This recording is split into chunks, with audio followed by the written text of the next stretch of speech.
Kaugnay sa issue ng korupsyon sa flood control projects, kausapin natin si UP National College of Public Administration and Governance o NCPAG Dean Professor Christopher Berse. Magandang umatanghali at welcome po sa Balitang Hali.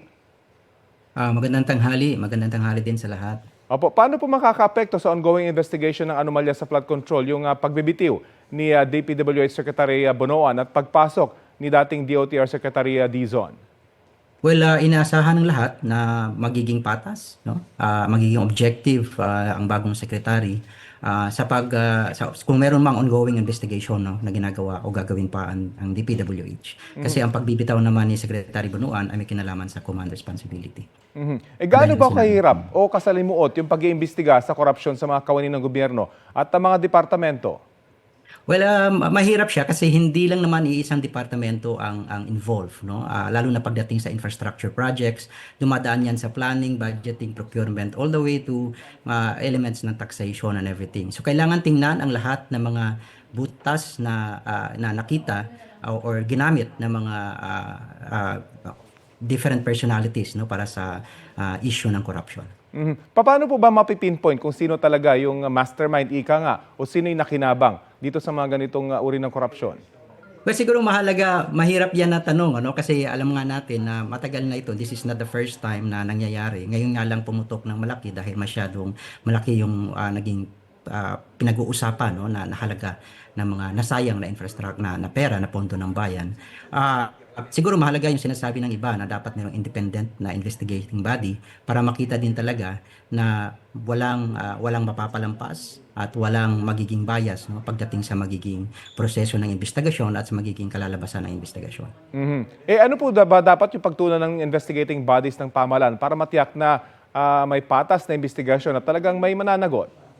Siguro, Rafi, tingnan din kung unahin mula doon sa buong proseso, no? Tingnan mula doon sa pagpaplano kung sino ba yung mga naging kasabwat o sino ba yung naging kausap. Tingnan din mula hanggang doon sa procurement, no, sa bidding, lumalabas na yung mga issues na yan sa Senado, all the way doon pati doon sa taxation at pati doon sa evaluation ng mga projects mismo. Tama ho kaya yung sinasabi ng iba na kaya mga ganitong infrastructure projects yung sentro ng corruption dahil hindi ito nakikita usually nasa mga liblib na lugar?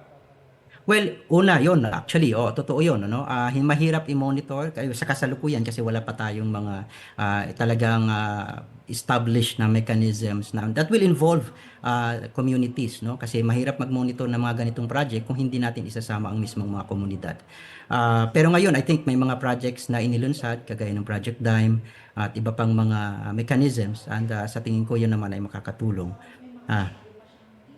So talagang mahalaga po yung partisipasyon ng publiko, hindi lang po sa korupsyon, hindi siguro sa mga infrastructure project, kundi sa iba pang uri ng korupsyon. Ano ho?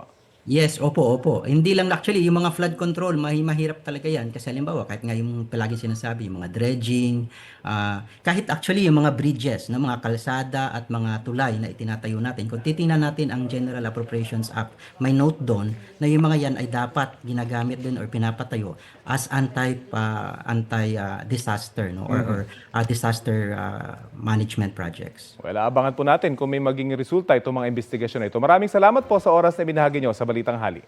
Salamat din. Si NCPAG Dean Dr. Christopher Berse.